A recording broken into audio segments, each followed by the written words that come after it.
குஜராத்தை சேர்ந்த ஒருவர் மேட்ரிமோனி மாதிரியான இணையதளங்களை பயன்படுத்தி காவல்துறை அதிகாரியாக நடித்து பல பெண்களை ஏமாற்றின சம்பவம் இப்போ பரபரப்பை ஏற்படுத்தியிருக்கு.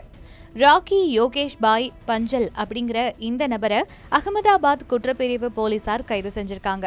அகமதாபாத்தை சேர்ந்த அவர் உதய்பூர்ல வாடகை வீட்டில் தங்கி வந்ததாக சொல்லப்படுது. மொபைல் கடைகள் மற்றும் காமர்ஸ் நிறுவனங்களில் பணியாற்றிய அனுபவத்தை பயன்படுத்தி பல திருமண மற்றும் சமூக ஊடக தளங்கள்ல தன்னை ஒரு சைபர் குற்றப்பிரிவு அதிகாரி அப்படின்னும் காவல் உதவி ஆய்வாளர் அப்படின்னும் அரசு அதிகாரி அப்படின்னும் விதவிதமா அறிமுகப்படுத்தி பெண்களிடம் நம்பிக்கை பெற்றிருக்காரு.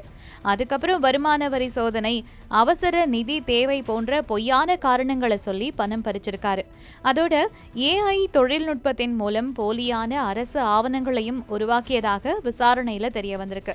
50,000 முதல் 1 லட்சம் வரைக்கும் பல பெண்களிடம் மோசடி செய்துள்ளதாகவும் சுமார் 20 21 பெண்கள் இவர் மூலமா பாதிக்கப்பட்டிருக்கலாம் அப்படின்னும் போலீசார் தெரிவிச்சிருக்காங்க.